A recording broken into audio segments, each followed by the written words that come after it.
मालवणात इलो आहे आणि देवबागात इलो आहे. तर एक छान माहिती तुमच्यापर्यंत पोहोचवण्याचा प्रयत्न पण असेल. अंकिताचं बालपण म्हणजे काय, अभ्यास आणि अभ्यास याच्या पलीकडे त्यांचं कसं होतं, असं काही बालपणाचं विशेष काय नाहीच आहे. पण 10वी नंतर 11वी 12वी नंतर तिने स्वतः खूप म्हणजे निर्णय पण स्वतःच घेतले आणि स्वतः तिने पुढे जायचा प्रयत्न केला आणि खूप तिने आयुष्यात स्ट्रगल केला आणि आता इथपर्यंत पोहोचली ती. हा ना.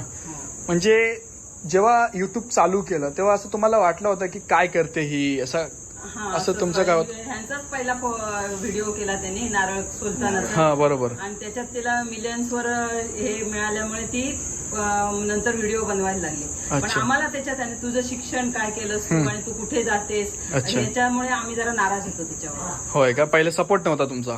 पहिलं सपोर्ट नव्हता. युट्यूब कसलं, तू आता इंजिनियर झालीस, तू HPCL मध्ये ती लागलेली, परत पण तिला जॉबसाठी हे आला पण नाही ती गेली तिथपर्यंत. ती म्हणाली मला नोकरी करायची नाही, मला बिझनेसच करायचा आहे. पहिल्यापासूनच आवड होती. पहिल्यापासूनच तिला बिझनेसची आवड आणि स्वभाव असा जिद्दी स्वभाव आहे की म्हणजे हे करायचं. कोणी अशी टिचकी मारून तिला बोट टाकून सांगितलं तिला नाही आवडत. होय काय? म्हणजे जिद्दी स्वभावाचं आहे. जिद्दी स्वभावाचं आहे म्हणून ती पहिल्यापासूनच मी बिझनेस, लोकांच्या इशाऱ्यावर नाही चालणार, मी बिझनेस करणार. ओके, बिझनेस करणार आणि सिंधू उद्योग. सिंधू उद्योग तिने